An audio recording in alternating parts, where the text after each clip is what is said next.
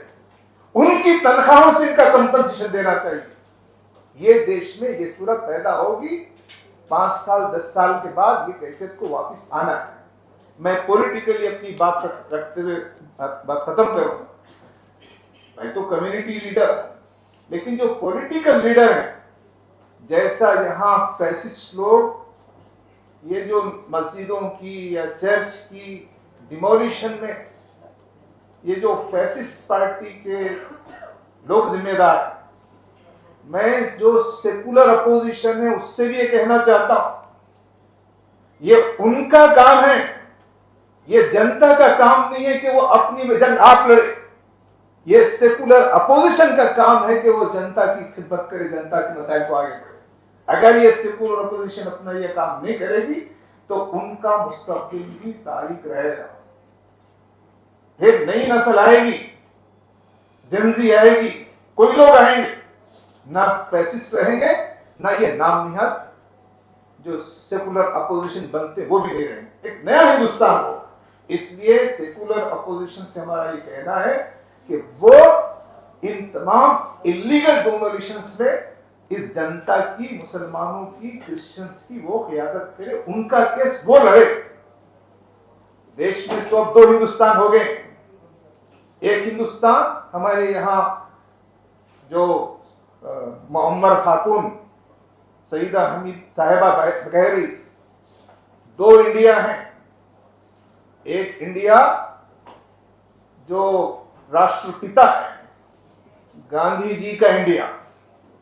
گاندھی جی کے انڈیا میں کون کون تھے؟ نہرو تھے، سردار پٹیل تھے، مولانا آزاد تھے، ڈاکٹر امبیڈکر تھے. مطلب پورا ہندوستان ایک ساتھ تھا. لیکن آج جو حکومت کر رہے ہیں وہ راشٹر پتا گاندھی جی کے قاتل ناتھو رام گوڈسے کے لوگ ہیں. ان کے ساتھ ہندوستان کھڑا نہیں ہے. تو جب تک یہ پولیٹیکل چینج نہیں ہوگا، ہم کو اس ہندوستان کی طرف جانا ہے جس میں گاندھی، جس میں سردار پٹیل، جس میں ڈاکٹر امبیڈکر، جس میں مولانا آزاد، جس میں نہرو. غرض یہ کہ سب لوگ ہیں ساتھ. تو سب کا ہندوستان، یہ سب کے ہندوستان کے بجائے یہ صرف کسی ایک کمیونٹی کا جو ہندوستان بنانا چاہ رہے ہیں، یہ دیش کی لیے سب سے بڑی مصیبت ہے.